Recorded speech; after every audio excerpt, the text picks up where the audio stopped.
Hello दोस्तों, welcome to education 360 degree channel पर। दोस्तों, एक बार फिर से आप लोगों का हार्दिक स्वागत है। मौर्य साम्राज्य के अंतर्गत हम लोगों ने चंद्रगुप्त मौर्य को पढ़ा, बिंदुसार को पढ़ा, अशोक को पढ़ा। अब हम लोग मौर्य की जो पूरी संयुक्त व्यवस्था है उसको देखेंगे।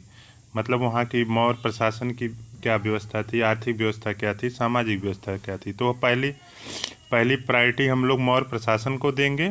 उसमें क्या क्या हुआ, कौन कौन से उच्च अधिकारी थे, ये सब देखेंगे। उसके बाद क्रम वाइज आगे चलते जाएंगे। तो यहाँ पर से एकदम मोस्ट इम्पॉर्टेंट चीज़ें शुरू हो जाती हैं। इसको आप लोगों को एकदम ध्यान से देखना है। तो चलिए शुरू करते हैं। तो मौर्य प्रशासन आज हम लोग पढ़ेंगे आज की क्लास में। तो ये आपका मौर्य प्रशासन है।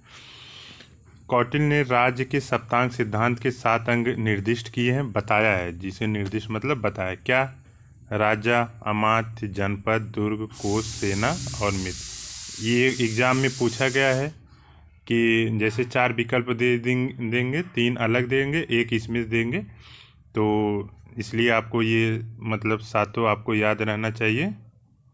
तो ये मोस्ट इम्पॉर्टेंट है, इसको नोट डाउन कर लीजिए। आगे चलते हैं। राज्य के मुख्यमंत्री एवं पुरोहित की नियुक्ति उनके चरित्र की भली भांति जांच के बाद की जाती है, जिसे उपधा परीक्षण कहते हैं। मोस्ट इम्पॉर्टेंट दोस्तों।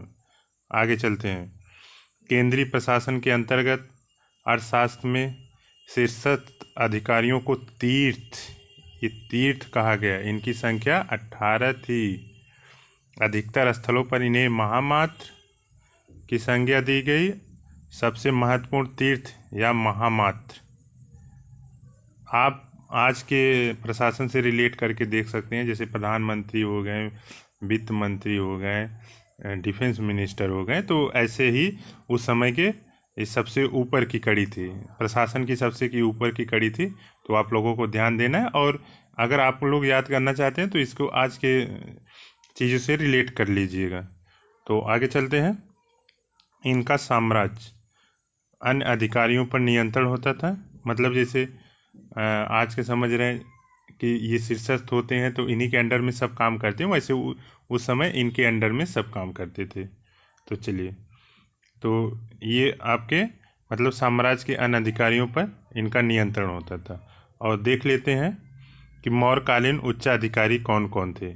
इसको मैंने हाईलाइट करना क्यों नहीं उपयुक्त समझा दोस्तों, क्योंकि ये सब इम्पॉर्टेंट ही है। मतलब इसमें छोड़ना नहीं, तो हाईलाइट का मतलब 0 है। तो इसीलिए मैंने इसको हाईलाइट नहीं किया। ये जो आगे बताने चल रहा हूँ ये मतलब एकदम इक्वल इम्पॉर्टेंट है। तो चलिए देख लेते हैं क्या क्या है। उस समय पुरोहित को प्रधानमंत्री, मतलब जैसे इस समय प्रधानमंत्री है, उस समय पुरोहित। और वित्त मंत्री को समाहर्ता कहते थे। प्रधानमंत्री को पुरोहित और वित्त मंत्री को समाहर्ता। कारखानों के अध्यक्ष को कर्मांतिक कहते थे। पुलिस अधिकारी को दंडपाल कहते थे। और न्यायाधीश को व्यवहारिक कहते थे। माप तौल के अध्यक्ष को पौतवाध्यक्ष कहते थे। और कृषि विभाग के अध्यक्ष को ये पूछा गया है, सीता अध्यक्ष कहते थे। वाणिज्य अध्यक्ष को पाणे अध्यक्ष कहते थे। तो ये इक्वली मोस्ट इम्पॉर्टेंट है दोस्तों। तो क्लास यही पर आज ख़त्म करते हैं। आगे देखेंगे नेक्स्ट क्लास में जो भी चीज़ें बची हैं। तो दोस्तों लाइक, शेयर और सब्सक्राइब करिए। इतने अच्छे कंटेंट अगर सीक्वल वाइज में कोई देता है तो ये मेरा चैलेंज है कि आप बताइए। और इतनी इम्पोर्टेंट चीज़ें, और अगर आपके मौर्य प्रशासन से कोई भी क्वेश्चन आता है तो वो छूट नहीं सकता। मतलब आप अगर सही से पढ़े हैं तो मिस नहीं कर सकते। तो दोस्तों लाइक, शेयर और सब्सक्राइब करिए। Thank you so much.